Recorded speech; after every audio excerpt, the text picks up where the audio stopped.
உன் அஸ்திரத்தின் பயன்பாட்டினால் உன் சாஸ்திர அறிவு வெளிப்பட வேண்டும்.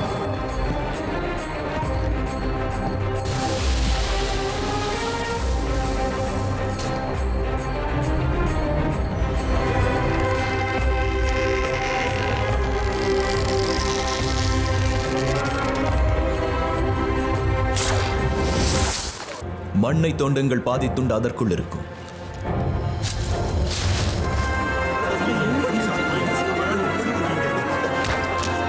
இதுதான் என் அஸ்திரத்தின் முகவரி. என் சாஸ்திர அறிவை கேளுங்கள். மண் பாரதத்தினுடையது, மயிலிறகுதான் முகலாய பேரரசு என்ற மரம் அதன் வேறு இருக்கும் இடம் தில்லி. அதை வெட்டிய அம்பு மராட்டிய பேரரசனுடையது.